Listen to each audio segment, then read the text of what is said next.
I guess I'm recording. I don't know. All right. So if you didn't submit the homework when you came in, make sure you do that. Just 2, check.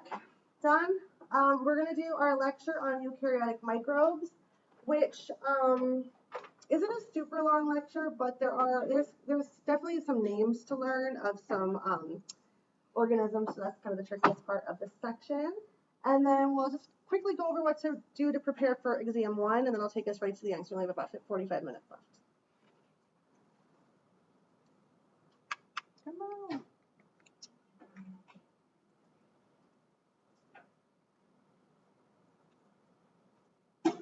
Let me try that again. There we go.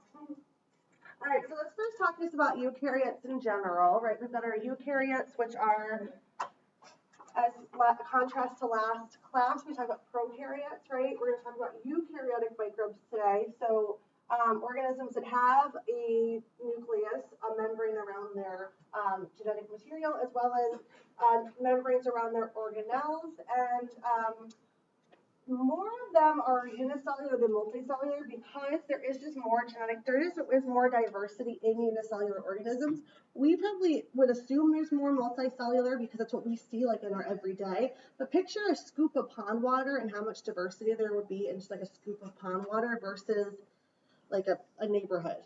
It's just like a lot more diversity in that smaller group because they are smaller and they take up less space. However, eukaryotes have the option of being, some of them are multicellular, some are unicellular. Some groups even have a mixture of both, like fungi, some are multi and some are uni. We are animals, which are all multicellular, and we are a type of eukaryote. I like this little chart. I don't know if you're into Dora the Explorer, but that's kind of cute. It's just a chart that compares and contrasts prokaryotes and eukaryotes, which we've covered. Just a little review. And it focuses on the acronym DORA, which is, adorable, kind of. So DNA, is its DNA in a nucleus or not? Does it have those introns, like that DNA that is non-coding, or does it not, typically? Does it have membrane-bound organelles? Does it have a big ribosome like a eukaryote or a small ribosome like a prokaryote? Does it reproduce by sexual reproduction and asexual reproduction, like eukaryotic cells, depending on the type, or is it strictly asexual, like prokaryotes, mostly binary fission, like our bacteria?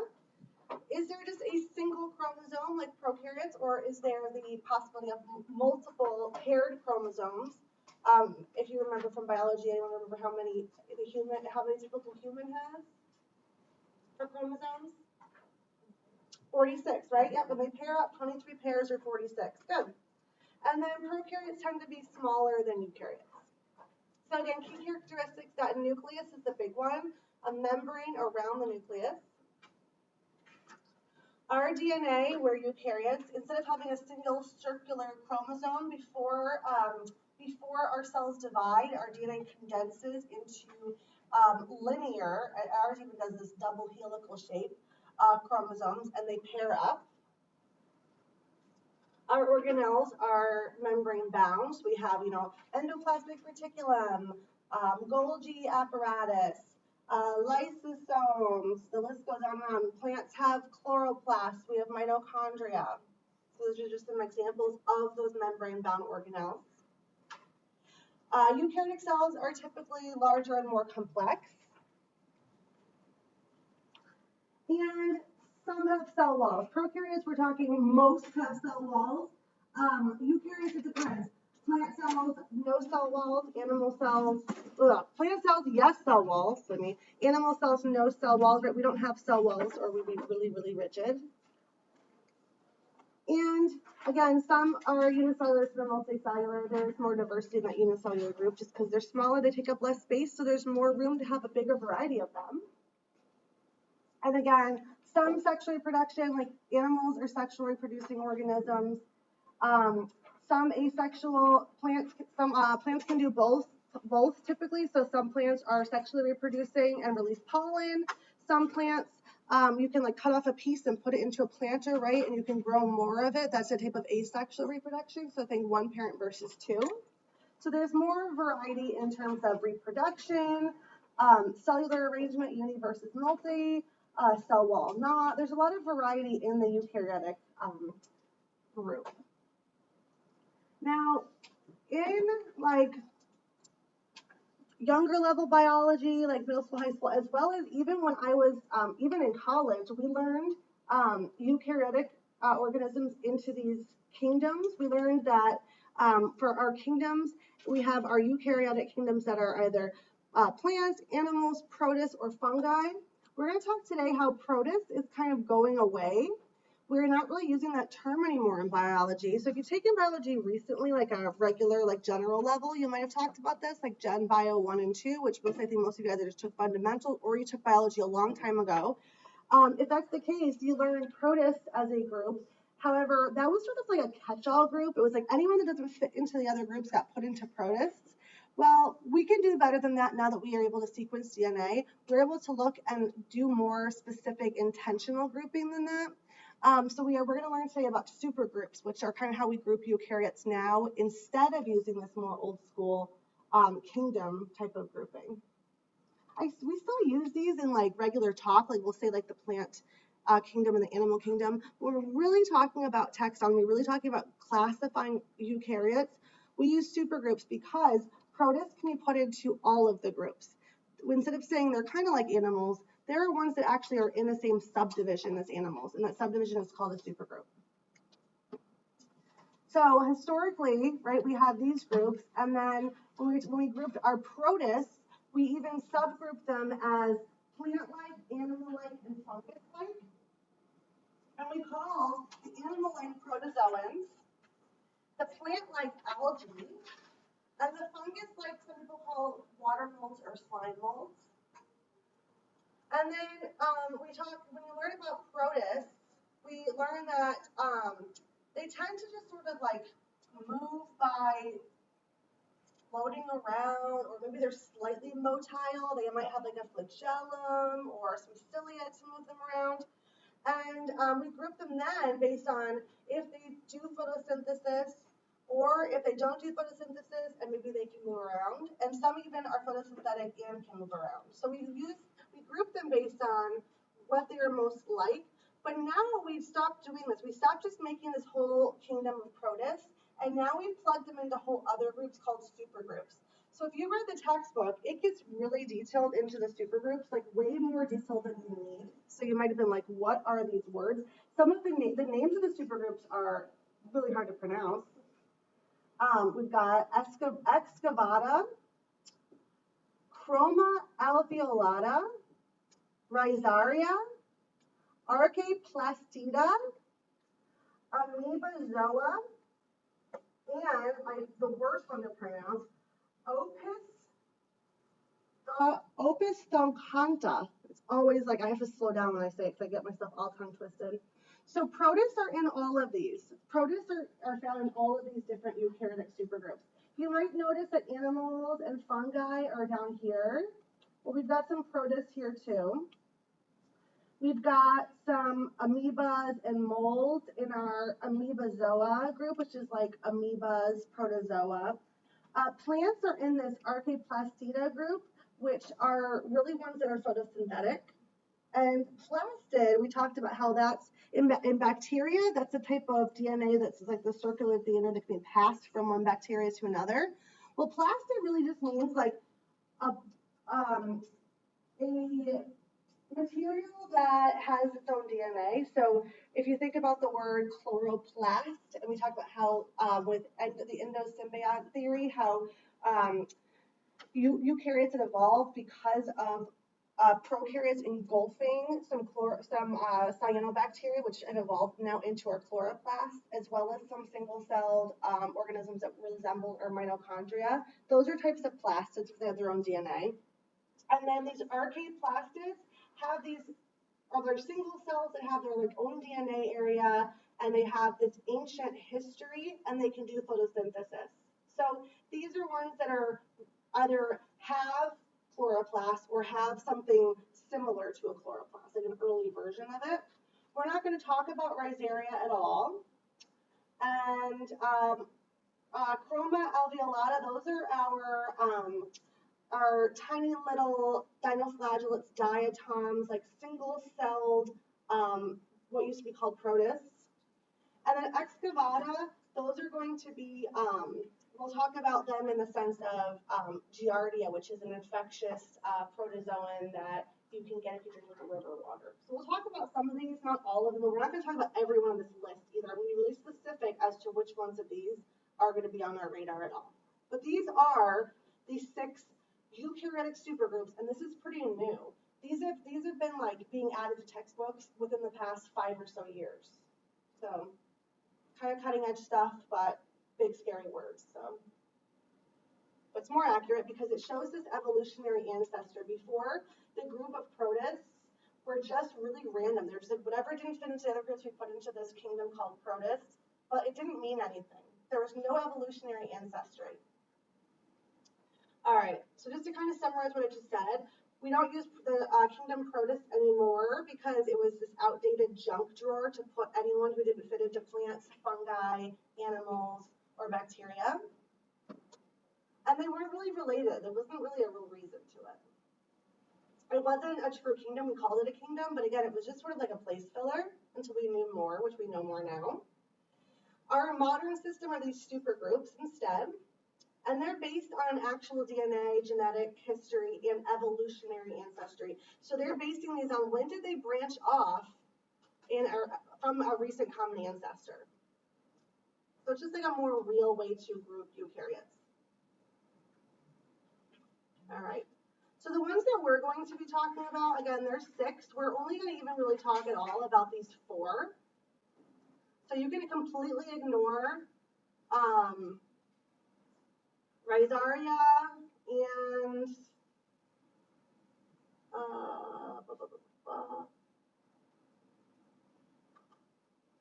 Archaeoplastis, sorry. So we're only going to focus on these 4 supergroups for microbiology. Amoebozoa, these are ones that move with some sort of pseudopodia. Pseudopodia, let's break that word apart. Pseudo means kind of like. Podia means like appendage, like arm or leg. So these are like an amoeba. They kind of move a little piece of them out and pull themselves. You ever seen an amoeba move? I'm going to go back a little bit for that. Wow. So I'm going to do this a little more efficiently. We've got ones that this one's moving.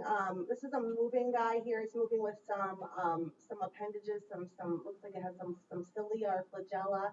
Ones that are able to move are kind of like animal-like. All right. Typically, we're going to talk about like slime molds and amoebas. So these are ones that we used to just group as subdivisions as to based on whether they could move in when we talk about protists. Chroma alveolata, these are the really little guys like diatoms and dinoflagellates, ones that you might find in like pond water or ocean water, microscopic, and some algae as well. Excavata, these ones are heterotrophs, meaning that they're like ones that can eat stuff or they have some sort of relation to being able to eat stuff. They have these feeding grooves, they're called. Many of them are parasitic. So these are ones that we're going to care about in microbiology because these are ones that are disease causing. A lot of them are pathogenic. And then the ones that are actual animals, fungi, and some protists, Opus filcata, we're members of that supergroup. So they're just based on more mindful reasons. So instead of being a separate group from protists, protists are in all of the groups. They're just in random different ones based on their characteristics. Do they have to eat food or can they do photosynthesis? Can they move or not? And that really ties back to their evolutionary history and their DNA. And your book goes way more in depth with these. You don't have to go anything beyond what's on the slide. All right, so under this, algae, we're going to talk about algae more in a general separate way now. Algae are former protists, right? But now we're just talking them underneath their umbrella of several different eukaryotic supergroups. Algae are general organisms that are eukaryotic, that are photosynthetic, to do photosynthesis. They tend to be aquatic, so you find them in water. Sometimes you find them in like moist soil, that's why I said mostly, but they like to be in something moist. The reason that they're not plants is because they're unicellular. They can be unicellular, some are multicellular. Plants are all multicellular. So unicellular, we're talking like when you guys have seen under microscope euglena, those little green ones on the slide you looked at in lab the other day, or multicellular like seaweed or kelp, bigger. Why do we care about algae and microbiology? Part of the food web, that's like the least important reason for this course. Produces a lot of our oxygen. That's another good one, but I think the most consumer has to do with products and biofuel. The real reasons is that some of them relate to disease, and we're going to talk about the ones that are related to our health more than the other ones. So the algae is a big, broad group. We're not going to talk about all of them. We're not really going to talk about seaweed specifically. We're going to talk more about ones that actually affect our health more than anything else. So just to kind of give you some context, when you take a scoop of pond water, you're going to find a lot of little, tiny little single microorganisms called diatoms. We looked at a slide of euglena under the microscope the other day, but they are motile. They have little flagella that move them around. It's another type of algae. Seaweeds, there's a lot of different types of seaweeds, which are just a category of algae that are multicellular. And really big types of seaweeds we call kelps. But we're going to really like hyper focus on the ones that actually relate to our healthcare, to healthcare. So we're not going to really talk about seaweed a whole lot outside of it is a multicellular type of algae. So dinoflagellates sometimes build up in our water, and we end up with something called red tide, which can make us sick, make our seafood, give us food poisoning. So this is called a red tide. These people should not be swimming in there. What is red tide? Sometimes people call it a harmful algal bloom, or HAB, or HAB. What it is an overgrowth of these microscopic algae, dinoflagellates, typically due to like fertilizer runoff or sewage, giving them too much nutrients. And they build up and they will suffocate what's below them, as well as they will release a bunch of toxins. And then those toxins get eaten by shellfish, and then we eat the shellfish, and we get really sick. The one that really typically causes us to get sick is Carenia brevis, which produces a toxin called brevetoxin, which in lay terms is typically called paralytic shellfish toxin. And shellfish are going to eat these little guys up, and then the shellfish are going to accumulate a whole bunch of that toxin, and we're going to get sick. Also, some of these toxins could be a little bit airborne, so you can also get respiratory issues just from being like near that, or you can get some skin infections from swimming near it. So typically, if there is red tide, they tell you not to do what these guys are doing right now with duck. And then they definitely tell you not to eat seafood that has come from a place that has a buildup of Carenia brevis, because you'll get potentially very, very, very sick.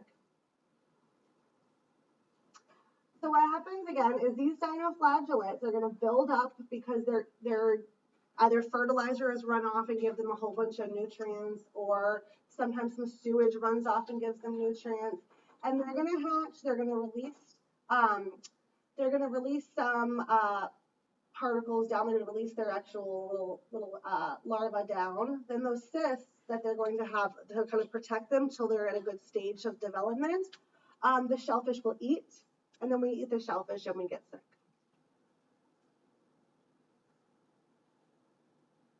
So in our learning outcomes, it is expected that you know this much about red tides. You don't need to know like beyond this, but you need to know that this is a cause of that dinoflagellates building up can cause paralytic shellfish poisoning, aka Revitoxin.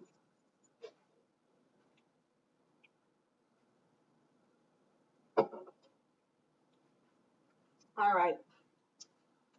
Just to throw a positive in there, because I feel like microbiology tends to be kind of doom and gloom. Besides, it's good for you. You need some bacteria for your normal gut flora. You need some. Well, algae also, we need some. Algae is also good for us. It gives us oxygen. It's one of the main reasons we have oxygen. Besides trees and other plants, algae releases tons of oxygen into our atmosphere for us to use to break down glucose and give us energy. Also, it's a really healthy. A lot of algae are really good for a diet. So blue-green algae, you might go to like a health food place to get a smoothie and they're like, would you like to add spirulina? That's the type of algae, full of nutrients. Chlorella as well. Just has some like health benefits for you. And then people like to eat seaweed, right? Seaweed has some health benefits. You might eat wakame salad at a Japanese restaurant. You might have some seaweed outside of a sushi roll. My kids like to eat those ones that come in little packages that are kind of like chips. Do you eat those? Yeah, those are good. They're really healthy. They give you, fatty acids, which are a component of lipids, some protein, lots of healthy minerals and fiber. You don't need to know a whole lot about seaweed except it has some health benefits. All right, so another type of formerly known as protist, we used to use the term protozoan, which was our animal-like protist. We still call a lot of organisms protozoans. It's just not considered an official taxonomy name anymore. It's just sort of like a lay name now we use. So I might say protozoan, but that's not really a specific grouping in terms of like official biology anymore. When I'm talking protozoans, I'm talking unicellular organisms, so like the ones that can move around. They're heterotropic. They typically have motility structures, so like pseudopods, which are false feet, so like our amoeba that can like stick out a piece and pull itself over. And these are belonging to multiple supergroups, right? When I say protozoan, it's not an official taxonomy, so these are members of multiple different supergroups. They might have appendages that help them move. They might have flagella. They might have cilia. They have some different lifestyle stages, which is going to be important as to like how they make us sick. They typically follow a cycle where they have a dormant stage, a cyst stage, which is when they're really extra dormant. They go into dormancy where they're not going to be eating and moving for a while. Then they actually will cover themselves and we call it a cyst, where they have this protective coating where they can wait until the conditions are just right to then come back. It's kind of like a hibernation phase almost. Then they have a trophozoite form, which that is when they're on the move. They're eating, they're moving, they're feeding. That is the part when they get you sick. You might ingest them in their cyst form, and then when they come alive and they're starting to wreak havoc on your body, if they're pathogenic ones, they're going to do that during their trophozoite form. So for example, Giardia, you're going to ingest it as a cyst. Maybe you drink some river water, like I told you, we shouldn't be doing that. Then it's going to move into its trophozoite form, and it's going to give you some really, really bad bloody diarrhea. Good times. I had a hairdresser once, and her time she was doing my hair, gave me gory details on her recent Giardia infection for like an hour and a half straight. I don't really, TMI is kind of like not even a thing to me, but I was kind of like, at a certain point, I was like, all right, we talked about your bloody diarrhea for like an hour. Can we move on? And these are found, again, in aquatic and moist environments, so river water is a classic place to get Giardia. Oh, here, and we have these, so here's our pseudopods, that's what they're moving around. They are eukaryotes. We're only talking eukaryotes today, so they have a nucleus. Some of them can engulf other things. They can do endocytosis. This specific type, in its trophozoite form, can engulf red blood cells. That's one way it makes people sick. This specific example here, which is entamoeba, which we'll talk about in a minute. And then when some of these are in our cyst stages, they have this hard outer coating, and that's typically where you get them, and then later they make you sick in their trophozoite form. So kind of just to talk a little more in depth about those two stages. So when they're in their dormancy, their cyst stage, we're going to say they're dormant, they're resistant to any sort of harsh conditions, they're not going to dry out, they're hard to kill. And they're not, they're going, this is when you're going to get infected with them. They're not going to give you the symptoms yet, but this is typically when you're going to get them. And then when the conditions are right, they're going to go into their trophozoite form, and they're going to start either doing endocytosis on your red blood cells. They're going to start maybe ingesting some of your nutrients. Depends on the type of specific protozoan. This is where they're going to start making you sick.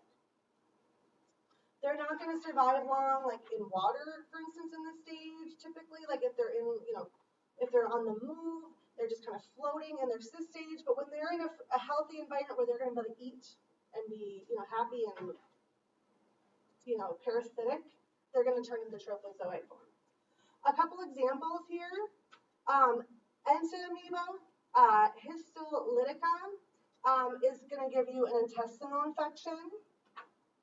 And you're going to ingest it during its cyst form, and then it's going to become its trophozoite form, make you sick, giving you an intestinal infection. And then another example, we've got our Giardia, and the full genus and species of the specific Giardia that makes you sick is Giardia lamblia. And you're going to catch it as a cyst, and then it's going to then become infectious when it gets into its trophozoite form. So again, in our learning outcomes, you're expected to know which of those forms are going to be the ones that give you symptoms, and which of the forms is when you're going to likely get the infection in you. So you're going to get the infection during the cyst stage, but it's not going to be symptomatic until it moves into its trophozoite form. And that's just protozoans in general. You can get infection during the cyst stage, but it's not what? It's not symptomatic until it turns into that trophozoite form. So this is like when you would maybe swallow some water that has a bunch of cysts in it, and then it's going to release out of its cyst form and start making you sick, and then we call it its trophozoite form. Okay?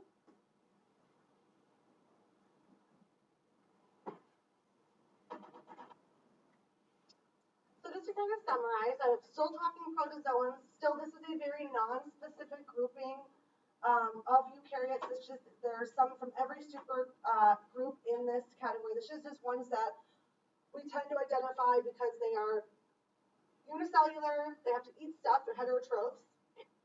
They tend to be motile, so they tend to be able to move, so we call them, because they're kind of like animal-like in their behavior. And a lot of them are pathogenic. Not all of them, but our pathogenic protozoans pathogenic single-celled eukaryotes tend to be what we call protozoans. Some examples, and in your learning outcomes, you're asked to know a couple examples of these categories. I picked the examples for you, so like when I ask you questions, I'll be specifically like, which of the following is an example of a pathogenic protozoan? So there's just a couple that you have to know for each. And then what I've been talking about in the previous slides, one of them was Entamoeba histolytica, which causes a type of dysentery. There's lots of amoebas, though, that can make us sick, right? Have you guys heard of those, like, brain-eating amoebas? And right? I can pick other examples. This is just one that is really, really commonly used as an example. There's another one that causes malaria, Plasmodium falciparum. So the cause of malaria is a protozoan. There are actually multiple plasmodiums that cause malaria. I just picked one. I picked the most deadly one. And then our Giardia, Giardia lamblia causes giardiasis, which is just the infectious part of Giardia. Now, I gave an example for each of our supergroups. Remember, supergroups are more of the real taxonomy. Protozoan is just more of like a group that has some similar characteristics, but it's not an official name of a group anymore. So you need to know an example of, in your learning outcomes, they want you to know an example of an infectious amoebozoa, an infectious Chroma alveolata, and an infectious excavata. Those are the ones I picked, one for each. So if I asked you a question on assessment, Which of the following is an example of an excavata that's a pathogen, or a member of the supergroup excavata that's a pathogen, and I give you like a multiple choice, that's the one, okay? The hardest part with this specific lecture is knowing the examples. I'm not gonna, this round, I'm not gonna make you like memorize them in terms of writing them, be able to recognize them, like from a multiple choice question. Does that seem reasonable enough? All right. Giardia. I'm back to Giardia. So we're not talking about anything new. I'm just going to talk a little bit about why I chose Giardia, besides my hairdresser talking about how it gave her bloody diarrhea for like an hour and a half. It's just a very, very common human parasite. People get this a lot. So it is super, super common and typically causes diarrhea. People tend to get it from infected drinking water. Our tap water is not infected with Giardia is typically people who drink water that is from outside their house. This is its trophophite form. This is its cyst form. Isn't that cute? Here's some more pictures of our little friend Giardia. And this is its life cycle in terms of with a human. So you've ingested some contaminated water or food. Sometimes people get it from outside of unwashed fruit and things as well. It's another way to get it.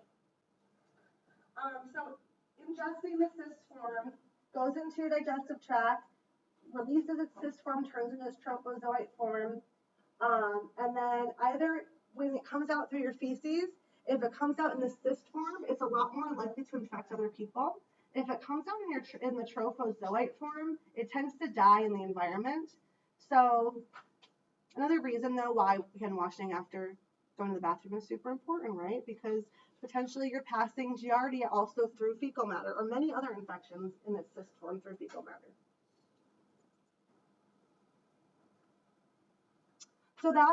So I've covered, I'm going to go back again just to show you. I've covered these 3 out of 4 supergroups already, okay? 1 left. Remember, there's 6 supergroups. We're only going to even talk about 4 in microbiology. Back to it. So supergroup, this is the worst one to pronounce. I always get tongue twisted on this one. Supergroup Opus Thoconta, which is down here. This is the one that we're members of. So you see it includes animals, it includes fungi, and it includes some ones that used to be considered protists. You don't need to know these specific subgroup names. You need to know that the ones you're going to know for microbiology is you're going to know the fungi and animals that are part of the supergroup that are pathogenic microbes as well. So I'm going to give you specific examples. So fungi, that member of the supergroup Opus, I can never say it, Opus Thoconta, to see it. These are non-motile, right? I've never seen a mushroom get up and walk away. And even like the single-celled yeast and things like that, those have to move. Those have to be moved. They're not motile. They're eukaryotes. We're only talking eukaryotes today, so of course they're eukaryotes. They're decomposers. So they're releasing back carbon and nitrogen back into the ecosystem. They're a pretty diverse group. They have 5 million species, but they're big ones, macroscopic. We're not going to talk about those really in microbiology. We're going to be focusing on the microscopic fungi. So like yeasts, molds, those are the ones we're going to focus on in this course because we're microbiology, so microscopic makes more sense. Lots of different common fungal pathogens. Again, we're just going to focus on a couple examples for this course. But they can infect us in lots of different ways in our digestive system, in our skin, right? We get skin fungal infections, athlete's foot, yeast infections like a candida overgrowth, thrush in the mouth. Here are our 2 specific ones we're going to talk about. Penicillium and Aspergillus. These are both genuses. I didn't actually need to italicize that because there's no species after it. Penicillium is most notable for being where we get our penicillin from. Aspergillus, that's where we get black mold from. So like if you have a black mold issue in your house, they release spores into the air and can cause some really nasty respiratory issues. You don't need to know this list. I just wanted to show you that if you see myco in front of a word, that typically tells you it's related to fungus. So, mycology, the study of fungi. Mycosis, some sort of fungal infection, is that type of mycosis. Mycologist, fungi scientist. Mycotoxin, a toxin released by fungi. And then mycobacterium is not a fungus, but it's a bacterium that behaves like a fungus. Here's just an example of a food fungus besides like the ones that we eat, like mushrooms. We also use yeast in baking, yeast in fermenting. It's produced naturally when we talk about fermentation later in this. We talked about it in your biology course. Anaerobic cellular respiration. Besides fermenting like lactobacillus bacterium, we also ferment yeast as well, and that's how we get like certain alcoholic beverages and bread yeast. So that's lots of applications for humans. But you need to know these two guys for our fungi examples. And then last but not least, today we're going to talk about helminths. Did you get a copy? Did you have a copy of that? Yeah, perfect. Helminths are parasitic worms. So they are animals, right? They're in the animal kingdom. But again, with eukaryotes, we don't like to use kingdoms like that anymore because it leaves out protists. So it's part of the supergroup, the same supergroup of fungus. It's an animal. They're hard to treat as infections because their biology is close to us. So that's a lot of the treatments that would work to kill them are also hazardous to our cells as well. So they're treatments that are really like have to be very mindful and specific to treat these parasitic worms. Three main categories: nematodes or roundworms, cestodes are flatworms or tapeworms, and trematodes are flukes, which is just another shape of worm. And cestodes and trematodes sometimes get put into the subcategory of platyhelminthes, which is just a subcategory that includes these more flattened worms as opposed to roundworms that are more like kind of like elongated.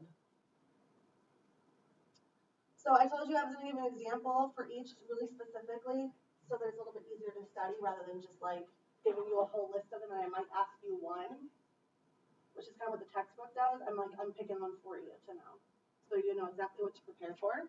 The nematode example I want you to know: Ascaris lumbricoides, which is one that is really common. As you see, 1 billion people worldwide have had or have nematode infections, specifically Ascaris. These ones, if you're ingesting eggs from some contaminated pure soil, for most people, it's a very mild, almost asymptomatic infection, but in developing nations, it tends to cause malnutrition. It's untreated for longer periods of time. There's already scarcity with nutrition, so it just adds to malnutrition. So, for example, I think I mentioned before, my mother goes to Uganda. She's an RN and she runs an organization, like a nonprofit. She goes and does outreaches.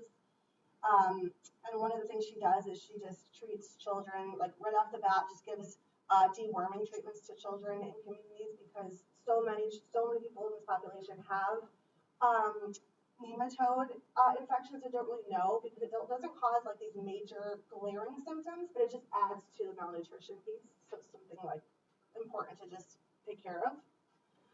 Another example is a cestode, so a flatworm, is Taenia solium, typically called Taenia.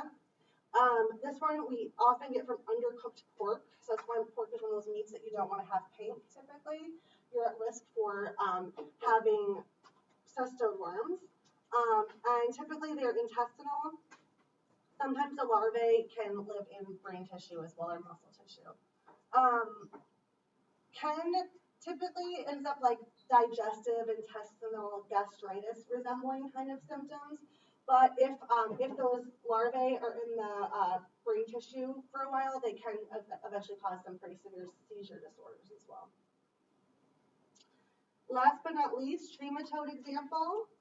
This is a blood fluke. So this is a type of worm that's going to infect blood of humans.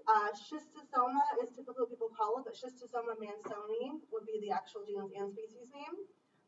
This typically is skin contact. So much people step on larvae, and it goes. Some of these even have like little hooks or things that can get into your tissue by stepping on it, or sometimes like even having an open wound and you're swimming in a contaminated water source and can get into that open wound. The adults are going to grow and develop and live in blood vessels, so it's going to affect, oxygenation of your blood. It's going to sometimes they build up and cause severe pain. When they're in their egg larval form, they can damage liver, bladder, intestines. So this one causes more severe symptoms. And I have some pictures of some of these as well. So here is, this is an example of the bloodworm, what you see on the outside. This one, this is schistosoma. And this one, I believe, is tinea. I think I found a picture of it. This is just a worm that's infecting your digestive tract more.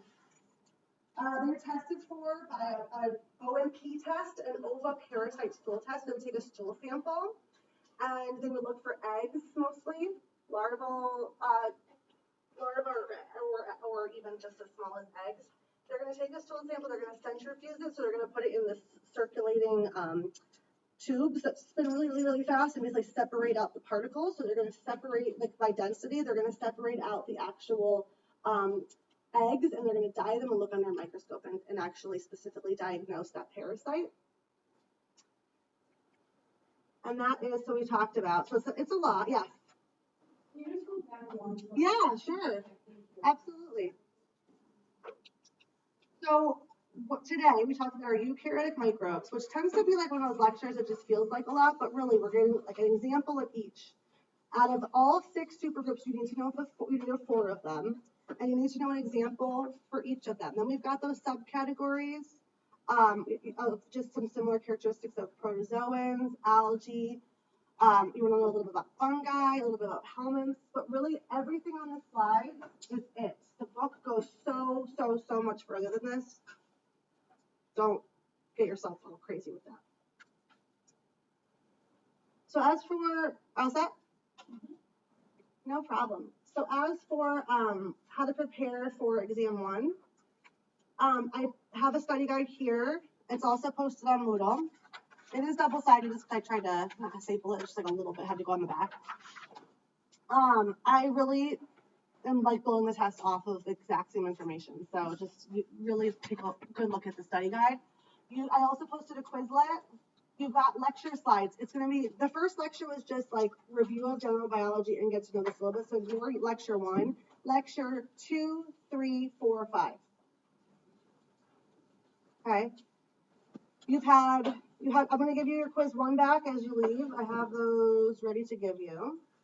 So you got quiz 1. I'm going to give you back quiz 2. Oh, I did. Thank you. Thank you. Good. Look at me. And then, obviously, please come to me in office hours. If I post quiz 2 and it's, in the next day or 2 and you want to come to me in office hours, I won't even give you back quiz 2 if you want. I don't have anyone who needs to make it up.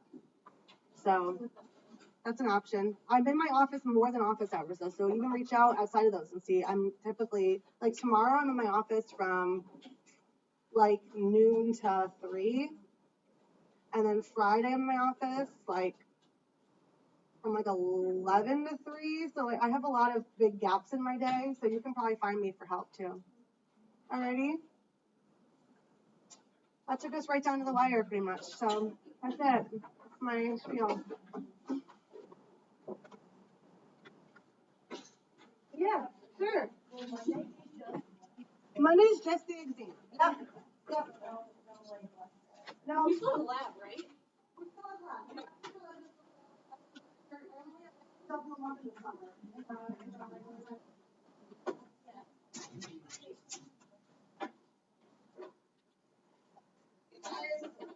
Oh, yeah, I'm recording. Goodbye.